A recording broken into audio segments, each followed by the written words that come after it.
All right, welcome to another episode of Piecing It Together, the podcast where we take a look at a new movie and try to figure out what movies inspired it. And today on the show, we got a weird one for you. We're looking at Ben Wheatley's In the Earth, which comes out today.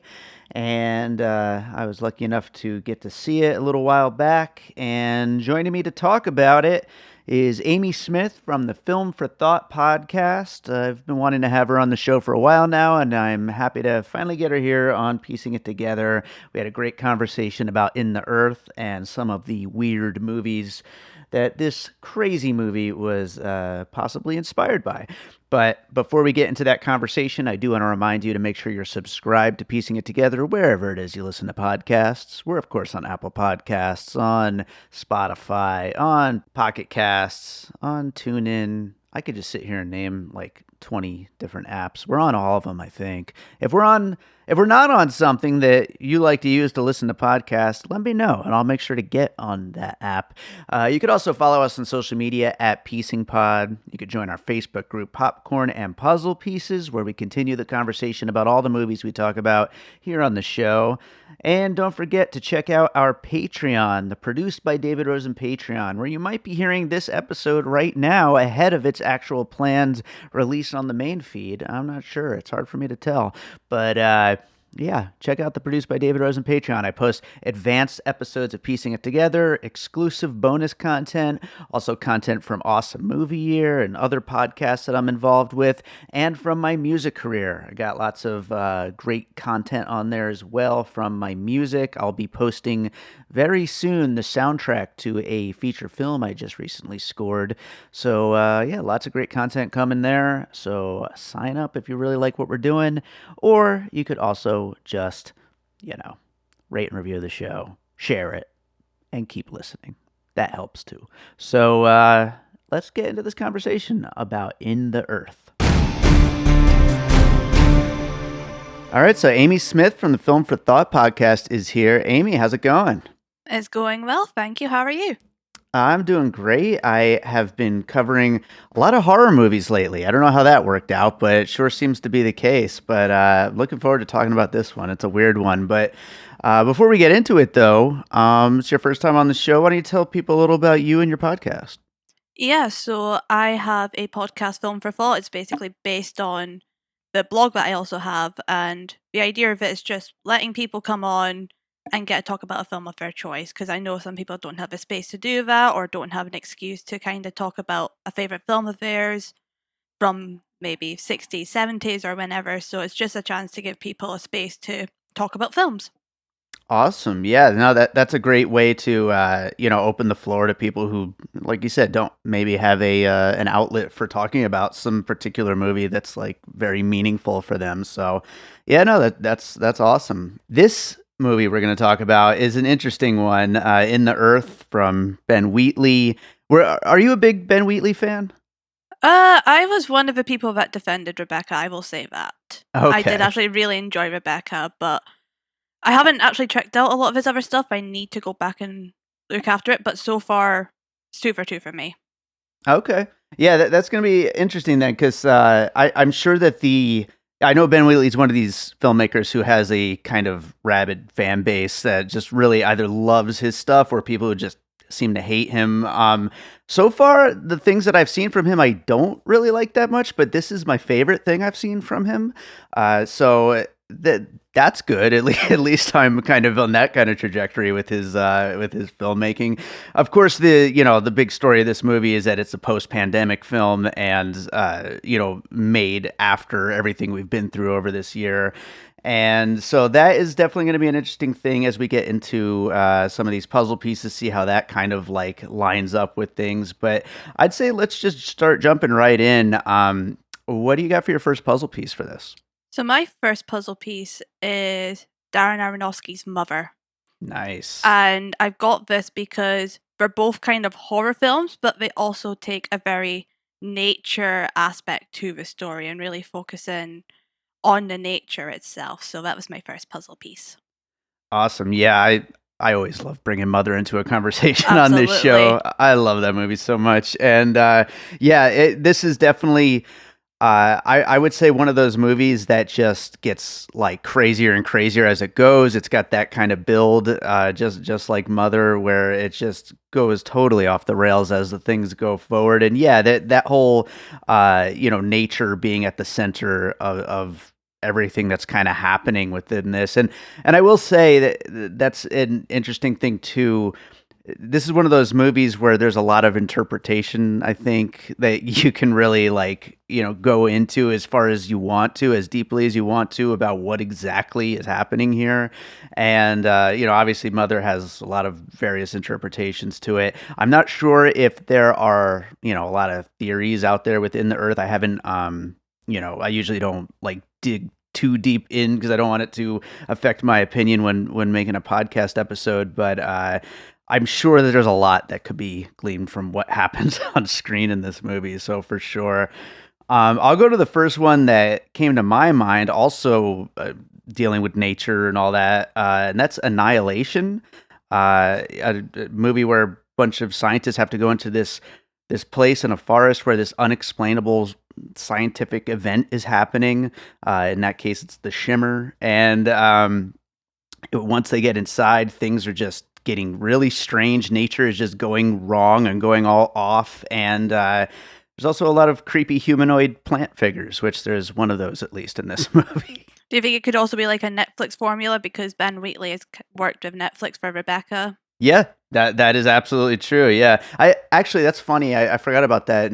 It was a Netflix film over there, wasn't it? In the UK, because here in America, Annihilation was a like a regular theatrical release first. Oh, okay. I didn't know that. Yeah, yeah, but I did hear about that. That's weird how some movies get the Netflix distribution and some don't. I don't know. Who knows? I don't think anyone in Hollywood knows exactly what they're doing at this point. So, but right on. What do you got for your next piece?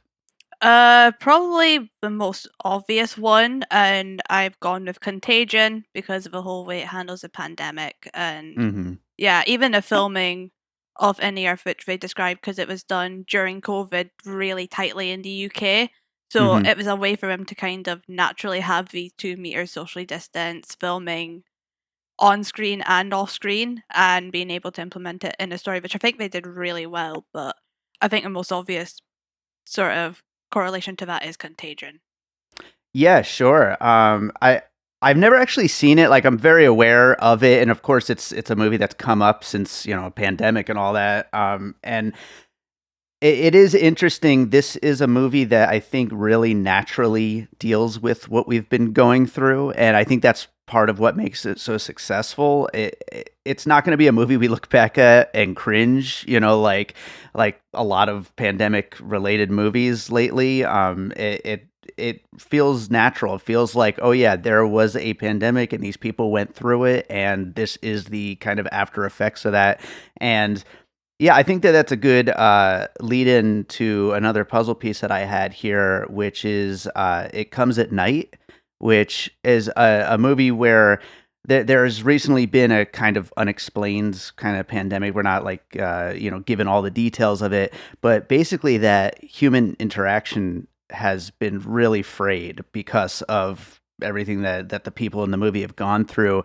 And that reminds me so much of this movie in the Earth, but also kind of in a lot of ways of what we've gone through over this past year since COVID-19, and just how weird the idea of like getting back out there and interacting with our fellow human beings is right now. I mean, tomorrow morning I get my second vaccine, and then 2 weeks later I'm going to the theater to see Godzilla versus Kong, and I can't wait. But at the same time, being around people in a closed room, that's going to be kind of creepy, And this movie, I think, kind of taps into that, just like It Comes at Night definitely was tapping into that ahead of time. Absolutely. And yeah, we're not getting back to cinema until May in the UK, but even just watching shows right now where they're pre-recorded and you see them close, I'm like, that looks so weird. Yeah. That's not normal. Yeah, it's like, how are they right on top of each other? It's crazy. Yep. Oh, the world's so strange now. What are we going to do? Well, what do you got for your next piece? Yeah, so obviously, like, the film isn't out yet. We both got to see it at Sundance. So I kind of watched a couple of trailers to kind of refresh my mind and see what I could remember of it. And the Hmm. trailers featured like these tapestries and these references to folk tales, and that kind of reminded me of Midsommar, especially Sure. like the big tapestry that like pans across telling a kind of story and also foreshadowing what is potentially going to happen later on in the film. Absolutely, yeah. Midsummer was something that definitely came to mind for me too. Like you said, those tapestries, those weird, creepy art pieces that are kind of foretelling things that are going to come later, or maybe they're not, or it's just like kind of hard to tell exactly what they're supposed to be. But there's lots of clues along the way. It's also one of those movies that this is one of those movies. The thing that I like about it the most, I kind of joked about this on my Letterboxd review. It's one of those movies where you're just like, this poor fucking guy, like the stuff that they're Yeah. putting him through, and that's kind of how I feel about everybody in Midsummer. I mean that they're all just going through just all this awfulness, and it's like there's no getting out of it. It's just it keeps getting worse and worse for them, no matter what they try to do. So yeah, that's definitely one of those kind of movies. Also, Midsummer, kind of just tripping balls in the forest. That definitely is a connection there as well, because this movie gets very, very trippy as it goes on. So, yeah, no, definitely great piece. I'm gonna go with a piece that really mainly connects to the third act of In the Earth, and once they connect with the other scientist, I believe Olivia, I think the name was, and she is communicating with these. I mean, spoiler alerts all around when it comes to piecing it together, but especially this movie, it's very hard to talk about without like kind of getting into some of what happens here. But there's this like forest spirit kind of thing going on, and they're communicating via flashing lights and musical keyboards and things like that.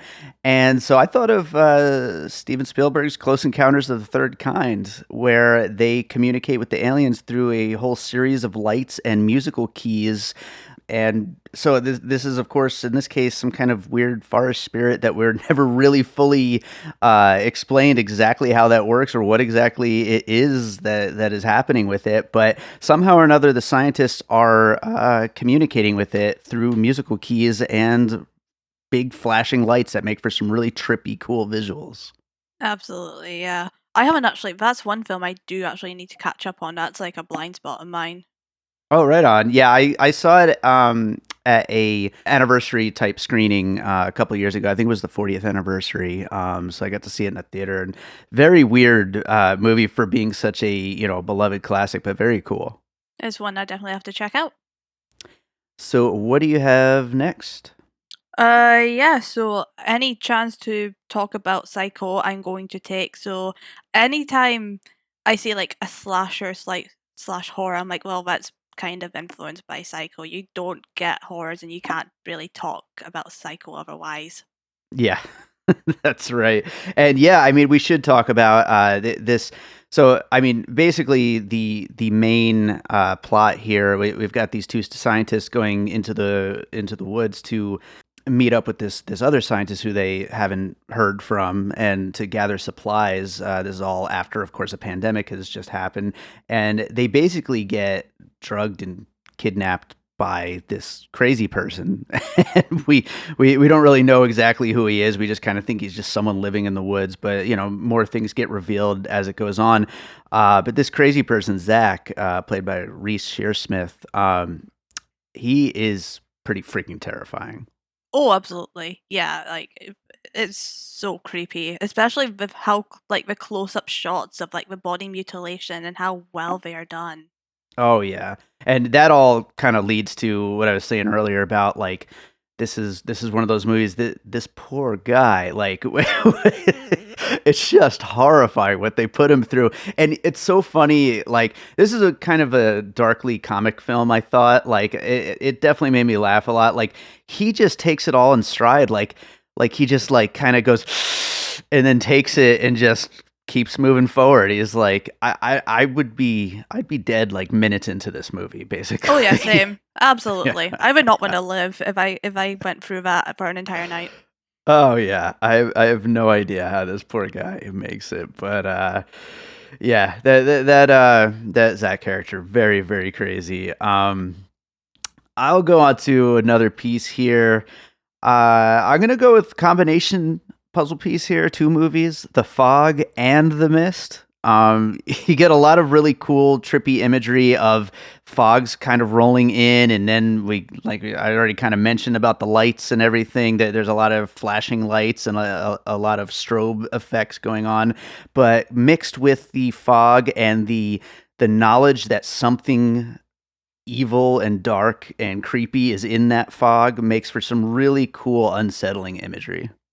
It seems like the whole fog and mist thing used to really be popular in horror, but it seems to have gone away recently.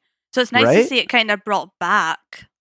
Yeah, absolutely. It's like it's something that it's almost like a shorthand. Like you just know that's bad. You know that something really bad is in there, but you don't know until you get into it what exactly that bad stuff is. Absolutely. All right, what do you got for your next piece? Yeah, so I'm usually not too squeamish when it comes to seeing like body mutilation and horror. Some of the stuff here was really squeamish to me, but it just reminds me the worst one for me is A Quiet Place and the nail in the foot. That to me is the most Yeah. squeamish I am with like body mutilation. So a lot of the sort of cutting up and blood just reminded me of that moment where it's the one scene I can't watch it. I actually cannot watch it. Yeah. I I thought you were going to say 127 hours Haven't when you seen that brought. in all fairness. Okay, because yeah, when it comes to body mutilation, that is a tough one to sit through.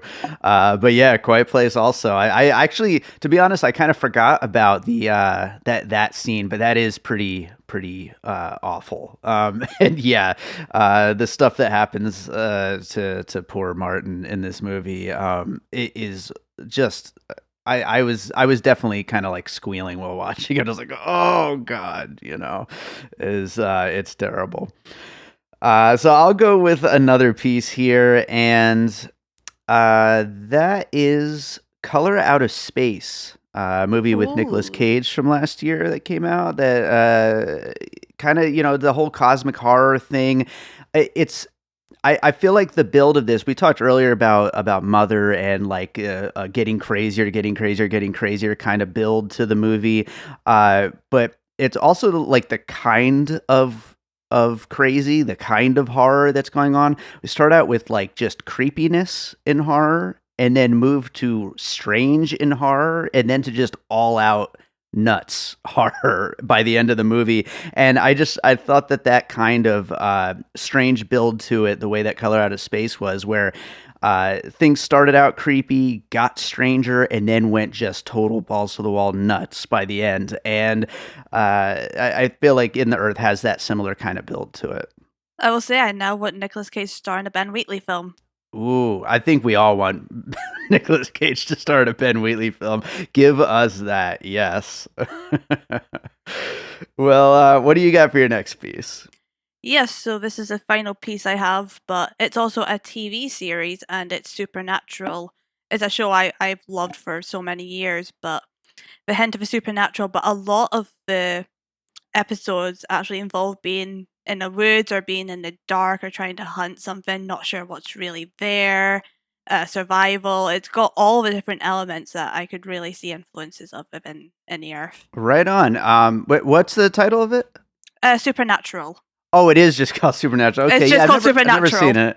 Yeah, I've never seen that show. I believe I've heard of it, but yeah, I assume that people are lost in the woods and totally shit out of luck, basically. It's basically two hunters who go out and hunt all these supernatural beings. And like Mhm. the first season was very much going out into the woods, finding this poor person who felt like they were lost, or they saw a werewolf, or they saw a zombie, and that sort of progression as it goes on. So yeah, a lot of episodes like that. Right on, right on. Sounds fun. It actually sounds like a fun take on that kind of a thing.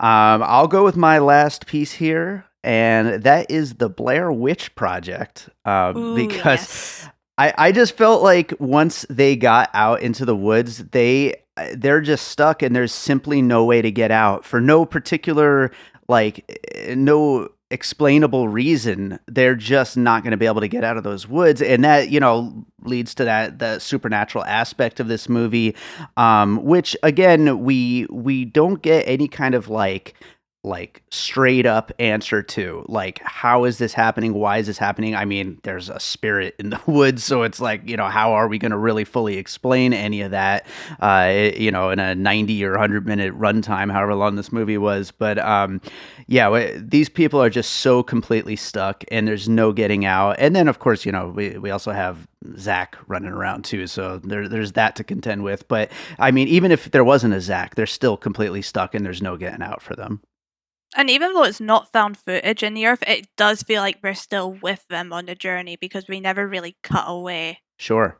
No, that is true. That we are through their point of view the whole time, and we never really cut back to like before, or what's happening back in civilization. It's like this is these two, and we're with them no matter what they go through. Absolutely. All right, well, I will read down our finished puzzle here, and then we'll get into some closing thoughts on In the Earth. We talked about Mother, Annihilation, Contagion, It Comes at Night, Midsommar, Close Encounters of the Third Kind, Psycho, The Fog, The Mist, A Quiet Place, Color Out of Space, Supernatural, and The Blair Witch Project. Amy, do you have any other thoughts on this movie that we kind of didn't get to that you wanted to mention? I do think like the second half is slightly over edited. That's like my Hmm. only real critique, but in terms of a screenplay, it is incredibly strong as a screenplay. Like this is probably one of the best screenplays that was at Sundance, and I'm excited to see how people react to it when it releases. It's also a film I would have loved to have seen at a cinema. I feel like this Oh, has a yeah. real like crowd vibe that everyone would have just gone mad for. Oh, yeah, absolutely. I think people would be screeching at all all those body horror moments, and then once things get trippy in the end, I think that would have been awesome to see on a big screen. Also, the main thing I wanted to mention, Clint Mansell's score. Clint Mansell is one of my Mhm. favorite composers, and it is a killer score. It's like very oddly soothing at points, and then just trippy and crazy at others. I love that music. And yeah, speaking to the screenplay, I mean, it does a lot with so little, and that's obviously. I'd imagine that he's working within the confines of, oh, we're going to be shooting this thing post quarantine. Let's try to do as much as we can with as few people, and the whole social distancing and all that. And it does it just really well. I mean, another movie that came out post quarantine is Malcolm and Marie, another movie I think with a great screenplay that does really really well. But then there's other ones like I'm drawing a blank on the name of it, but the one with Anne Hathaway and Chetaway Lockdown? Ellora. Yeah, Lockdown, which was not very good. I didn't No. think, but yeah, I mean, it really just goes to show you really need to deal with this kind of subject matter. You need a really strong script, something for the actors, for a small cast to like really sink their teeth into. Absolutely. And I think both Malcolm and Marie and Annie both do a fantastic job of that. Yeah. So I think that about does it. The only other thing I wanted to mention is I know Ben Wheatley's made a name for himself with these weird, indie movies that, kind of get this big attention. Next up, I think, is he still attached to the Meg 2? Yes, he is. What an interesting pivot. And at one point, I think he was attached to Tomb Raider 2 also, but I think he I dropped think off that's that. that's been dropped off, yeah. Yeah. So I don't know. I guess he wants to take a stab at something big for his next thing, and I'm curious to see what that looks like because I've only seen a few of his other films. I haven't seen them all. But yeah, definitely not someone I pictured jumping into giant shark movies. But I guess we'll see. Yeah, I guess he wanted to take something a little more fun in terms of blockbuster rather than, say, a Marvel or a DC that has a lot more commitment issues. Yeah, that's true too. I don't think that he would get to be Ben Wheatley in a Marvel movie. Hmm. But in a the Meg 2, maybe he could get to still be weird. So yeah, hopefully, I look forward to it. Didn't really like the first Meg, but I'm always down for giant sharks though. Who isn't? That's right. That's right. Well, yeah, I think that about does it for In the Earth. Amy, is there another movie you watched recently you'd like to recommend to our listeners? Ooh, I'm trying to think because I've kind of been on a lull right now because I've been doing festival after festival, so March has kind of been a Hmm. quieter month. I will say I was pleasantly surprised at Godzilla v Kong Okay. I can't wait. No or Kong v spoilers. Godzilla. No. No, I won't spoil, but pleasantly surprised is what I will say about that. Right on. Well, that is exciting to hear. I'm so excited for it, and hopefully I like it as much as I hope I will. I think the cinematic experience will help it a lot. Yeah, yeah, and that's why I'm forcing myself. I know it's right there on my HBO Max on my TV in the living room, but I just can't do it. I'm waiting. I'm gonna wait it out. But Amy, thank you so much for doing this. Why don't you tell people again where they can find you and your podcast? Yes, so you can find me on Twitter at Films with Amy, and you can find my writing at filmforthought.co.uk, and my podcast is filmforthought.podbean.com. Right on. Well, thank you so much. I'm glad to finally get you on. I've wanted to have you on the show for a while now, and yeah, hopefully we can get you back again one of these days. Oh, absolutely. Looking for a new podcast? Check out the Infectious Groove podcast. My name is Russ, and I host the show along with Michelle and Kyle. Every Monday, the three of us bring you music news and tell you our jammy jams, so you'll always have new music to check out. The Infectious Groove podcast discusses music from nearly every decade and genre while openly displaying our passion for music you need to hear. On top of that, we have a thought-provoking main topic of discussion every week to get you thinking, discussing, and sharing music. We also include interviews with the music stars of yesterday, today, and tomorrow. Find us on Facebook, Twitter, Instagram, and all major podcast platforms. Subscribe and listen to the Infectious Groove podcast on your favorite podcast platform today. All right, so I hope you enjoyed that conversation about In the Earth. Thanks to Amy Smith for joining me. Check out her podcast. And yeah, thank you all for listening. If you enjoy what we're doing here, make sure you're subscribed wherever it is you listen to podcasts. We have been recording a lot of interesting episodes lately. Like I said during the conversation, seems like we've been doing a lot of horror lately. So if you're one of those horror people, should be a lot of good episodes for you on this feed. So check it out. Make sure you're subscribed.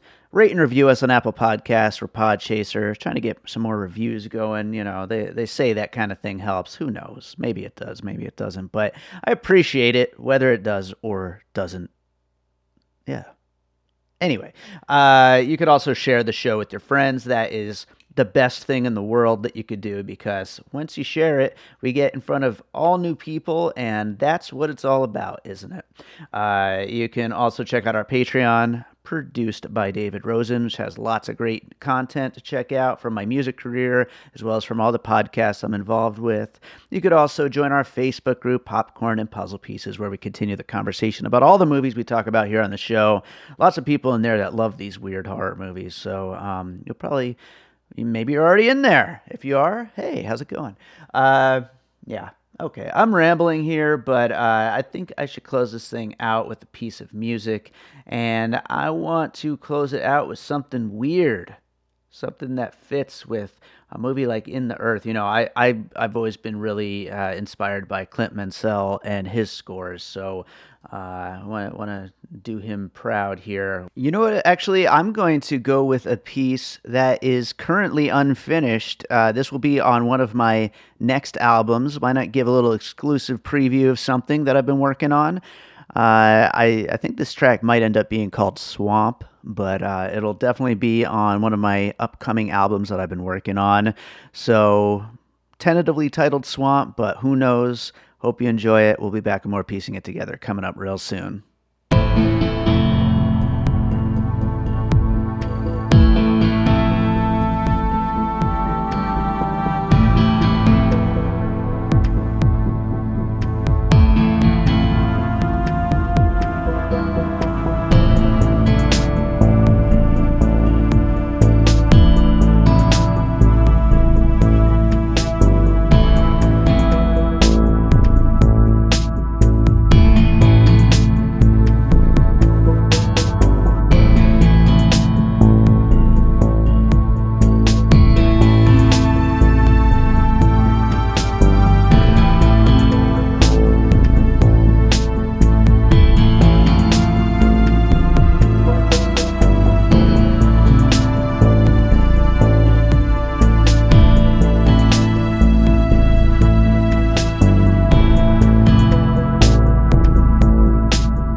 an All Points West production, produced by David Rosen in Las Vegas.